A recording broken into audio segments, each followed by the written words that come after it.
Seja muito bem-vinda, muito bem-vindo ao podcast do Tempo Natural. Por aqui eu explico de forma fácil e descomplicada sobre as energias das ondas encantadas, que são ciclos de 13 dias do Tzolk'in Maia. Mas calma, para acompanhar meus áudios você não precisa saber nada sobre isso. Apenas ouça e reflita sobre sua vida, e assim esse podcast se transforma em um belo processo de autoconhecimento. Eu sou Renata Barreto, terapeuta e taróloga, e espero que a cada episódio você tenha novas percepções e possa aplicar os aprendizados em sua vida. Arro, Kim! Seja muito bem-vinda, muito bem-vindo à onda encantada do humano amarelo. Esse período de 13 dias onde a gente vai refletir sobre sabedoria, sobre escolhas, sobre livre-arbítrio, sobre responsabilidade e influência. Então, esse é um período especial para que a gente possa olhar para as nossas escolhas, tanto as escolhas passadas quanto as nossas próximas escolhas. Então, quando a gente pensa em livre-arbítrio, a gente pensa nisso, né? Então, se eu tenho esse livre-arbítrio, eu tenho escolha para escolher o meu caminho. E sim, a gente tem essa escolha. Eu acredito, e aí é a minha forma de ver, a minha crença, de que algumas coisas talvez a gente tenha que passar, que faz parte aí de alguns aprendizados maiores, alguma coisa assim, mas em geral a gente vai conduzindo a nossa vida a partir das nossas escolhas. Então, a primeira coisa é olhar para por que a gente escolhe o que a gente escolhe. Por que a gente escolheu o que a gente escolheu? É lógico que a gente escolheu o que a gente escolheu porque a gente não tinha a visão da continuidade. Se a gente tivesse a visão da continuidade, claro que a gente poderia ter feito escolhas diferentes. Por exemplo, você está entre um emprego X e um emprego Y. E aí você opta pelo emprego X, que depois se mostra uma opção pior. Você não tinha como saber, né? Alguma coisa fez você escolher aquele caminho. Então, é importante essa reflexão sobre a razão da gente fazer as escolhas que a gente faz. Por exemplo, será que foi você mesmo que escolheu? Será que alguém te influenciou? Será que você escolheu o emprego X porque ele tinha o salário mais alto, ainda que o trabalho parecesse pior? Ou será que você escolheu por causa do comodismo dele ser mais perto da sua casa? Ou seja lá por que for, estou dando aqui alguns exemplos só, mas a gente usa alguns elementos para que a gente possa tomar a nossa decisão. O ponto é que muitas vezes a gente usa os elementos externos e a gente não olha para dentro, a gente não consulta, né, a nossa bússola interna para poder tomar essas decisões. Então, um exercício bastante interessante é a gente olhar para trás e entender por que eu tomei cada decisão importante da minha vida. O que de fato está escondido atrás daquela decisão? O que eu estava buscando ou o que eu estava querendo evitar. E a partir daí a gente pode tirar lições valiosas. Isso deu certo? Isso não deu certo? Ainda que deu certo, não deu certo, seja modo de dizer, né? Porque eu acredito que tudo sempre dá certo, porque ou a gente acerta ou a gente aprende. Então, no fim das contas, deu certo. Mas, assim, né, para fins didáticos aqui da nossa reflexão, vamos falar em deu certo e deu errado. Então, poxa, de repente, quando eu escolhi aquilo que era desalinhado com a minha essência, mas eu escolhi porque alguém achou que era melhor para mim, aquilo deu errado. Ou quando eu escolhi algo que era verdadeiramente eu, mesmo que as pessoas dissessem que não era para seguir aquele caminho, deu certo. Então, olhar para trás para entender as nossas motivações reais, verdadeiras, o que de fato a gente estava buscando. Por exemplo, eu tomei determinada decisão porque eu estava em busca de mais liberdade, ou eu estava em busca de mais conforto, sabe? Então, olhar de uma forma bem verdadeira, bem profunda para as tuas escolhas do passado, para entender os padrões. E aí aprender com isso, logicamente. E a outra coisa é sobre as escolhas que a gente sempre tem que fazer para o futuro, né? A gente está fazendo escolhas o tempo inteiro.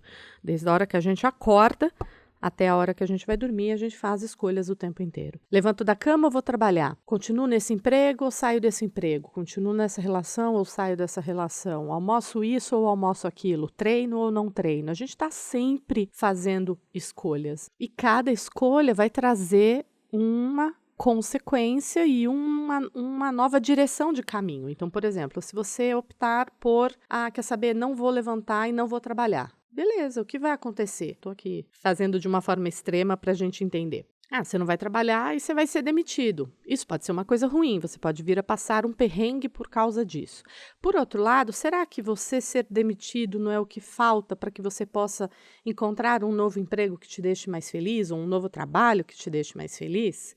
Entende? Então, a gente não tem como saber. Por outro lado, se eu fico na cama, o que pode acontecer de positivo? De repente, eu evito de me envolver num acidente, de pegar um voo que vai cair, sei lá. Quantas coisas podem acontecer porque a gente não fez aquilo que era esperado. Então, como que a gente consegue fazer essas escolhas de uma forma mais, digamos, assertiva? Quando a gente está conectado com o nosso momento presente, com a nossa verdade. Então, por isso que é importante ter essa clareza da nossa verdade, do que é importante, de quais são os valores importantes para você, para que então você possa tomar atitudes a partir disso. Por exemplo, se você é uma pessoa que preza a liberdade, você vai se colocar numa situação onde você fica aprisionado? Não é a melhor escolha para você.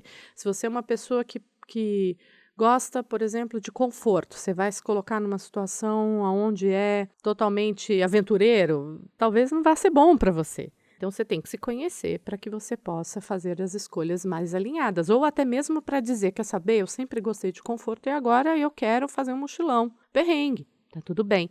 Mas a sua escolha é consciente. E não aquela escolha na ilusão. Mas eu achava que ia ser isso, né? Ou de uma forma inconsciente. E aí eu gosto muito de trazer uma história para ilustrar essa questão das escolhas, que é algo que eu ouvi do Osho. O Osho dizia que, então, tinha uma situação onde uma pessoa estava sentada numa pedra em frente a uma bifurcação de duas estradas. E, de repente, vinha um homem correndo muito e pegava uma das estradas. Em seguida, vinha outra pessoa atrás dele com uma arma na mão e olhava para o ser que estava ali sentado na pedra e perguntava para que lado ele foi. E aí a pergunta do Osho é: o que você responderia nessa hora? E não tem como a gente saber o que a gente responderia, porque você pode dizer assim: eu ia mandar ele pelo outro lado, porque ele estava armado, ele poderia matar o cara. Tá, mas e se o cara fosse o bandido? Ou que estivesse correndo na frente?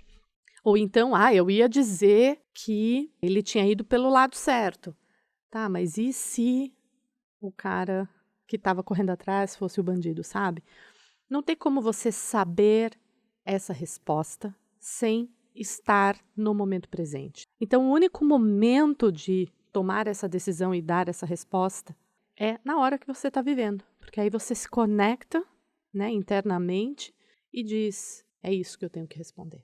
Então, isso é muito relevante para a nossa vida, porque quantas vezes a gente fica no e se eu tivesse feito tal coisa, ou e se eu tomasse tal decisão, ou e se acontecesse tal coisa. A gente não tem como saber, a gente só tem como saber quando a gente está no momento. Então, o que a gente pode antecipar e o que a gente pode deixar preparado, digamos assim, quais são os meus valores, o que é importante para mim, qual que é a minha natureza, qual que é a minha essência, qual que é a minha verdade.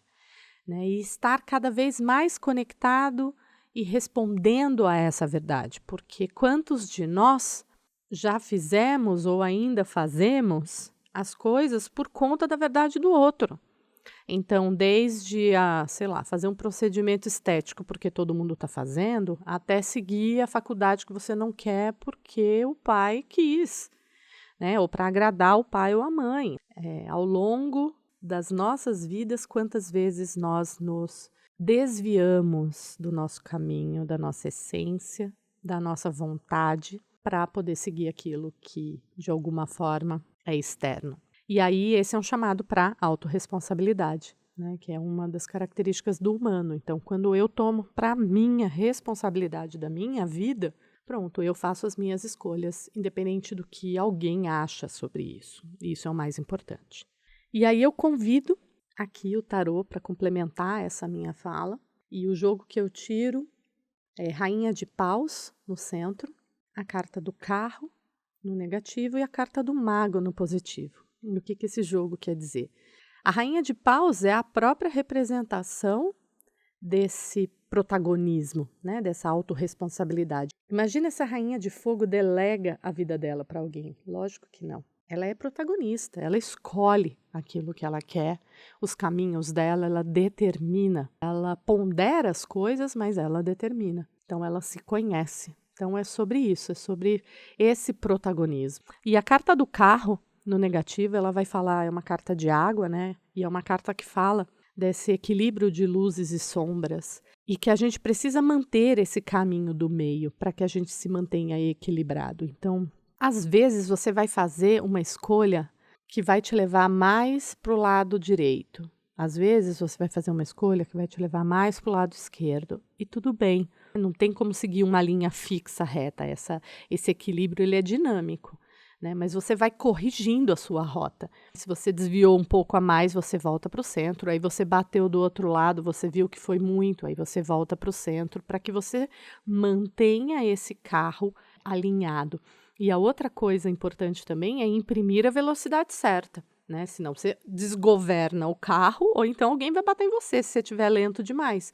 O que isso significa? Que você não pode nem querer apressar todas as coisas e fazer tudo atabalhoadamente, sei nem se fala isso mais, mas não pode fazer as coisas de qualquer jeito, correndo. Tem horas que você tem que reduzir a velocidade e tem horas que você precisa imprimir uma maior velocidade, porque senão o bonde passa e você fica para trás. Essa é a mensagem da carta do carro. E o mago, no positivo, está falando sobre você empreender a sua jornada. Você tem todos os talentos, as qualidades, as virtudes e também as sombras, os defeitos necessários para você empreender a sua jornada. Então, quando você se conhece, reconhece nessa gama de instrumentos que você tem, que você pode contar, você pode melhorar aquilo que precisa ser desenvolvido em você e você pode lançar mão daquilo que é talento, que é força, que é fortaleza, para que você possa seguir a sua vida, o seu caminho. Então, mais uma vez, a gente está falando de protagonismo, né? De você ser ali o dono da sua vida, das suas escolhas e do seu caminho. Sim, muito bem. Algumas vezes a gente tem dificuldade de seguir esses caminhos, ou a gente tem dificuldade até de entender quem somos nós, porque muitas vezes a gente está vivendo no automático. Por quê? Porque a gente está vivendo à base das nossas crenças, dos nossos padrões, dos nossos traumas, dos nossos medos, que são muito, muito, muito profundos e que estão lá instalados desde sempre, desde que a gente era pequeno, que foram, sim, instalados pelos nossos pais, porque assim tinha que ser, né? Não por maldade nem nada, porque fazia parte do nosso crescimento, do nosso desenvolvimento. Então, muitas vezes é difícil caminhar, e aí a forma que a gente tem para poder caminhar é fazendo terapia. Então, eu queria aproveitar essa onda encantada do humano para convidar você a participar da turma 1 do meu grupo terapêutico Desatar. Grupo terapêutico porque vai ser um grupo para fazer terapia juntos. A condução do trabalho ela é coletiva, ela é em grupo, porém o trabalho é individual, cada pessoa vai fazer o seu. E nesse grupo terapêutico que eu chamei de Desatar, o nosso objetivo é desatar os nós que nos prendem às dores, aos traumas, aos medos, à sensação de rejeição, à sensação de abandono e que fazem com que a gente repita padrões, que a gente viva relacionamentos tóxicos, que a gente tenha dificuldade de caminhar na nossa vida, que a gente tenha problemas com dinheiro, enfim. Então, a gente vai olhar ao longo de 4 encontros, são encontros online, às terças-feiras, às 20 horas, a partir do dia 16 de maio. 4 semanas, onde a gente vai olhar para a nossa relação com pai e mãe, com outros familiares, com relacionamentos antigos que podem ainda nos prender, para os relacionamentos atuais ou para quem não tem esse relacionamento atual ainda e quer ter. Por que que não tem? Vamos limpar isso tudo que está atrapalhando e vamos cuidar também dos nós no que tange ao seu dinheiro, ao financeiro, as dificuldades que a gente tem ao merecimento, as crenças que nos limitam de acessar essa abundância, essa prosperidade. Então, deixo esse convite. Se você tem interesse, é só acessar o meu Instagram, @por.renatabarreto. Lá no link da bio você vai encontrar todas as informações necessárias para que você possa participar desse grupo terapêutico. E eu desejo que seja uma onda encantada de muitas reflexões sobre as suas escolhas passadas e muita consciência das suas novas escolhas, que você aprenda a escolher melhor, a escolher aquilo que está mais alinhado com a sua essência, com a sua verdade. Arro em Lakesh. Em Lakesh é uma saudação maia que significa eu sou um outro você. Obrigada por ouvir esse episódio, escrito e produzido por mim. Você pode conhecer mais sobre o meu trabalho e marcar atendimentos online de tarô ou terapia visitando o meu Insta, @por.renatabarreto. Te espero no próximo episódio. Até lá!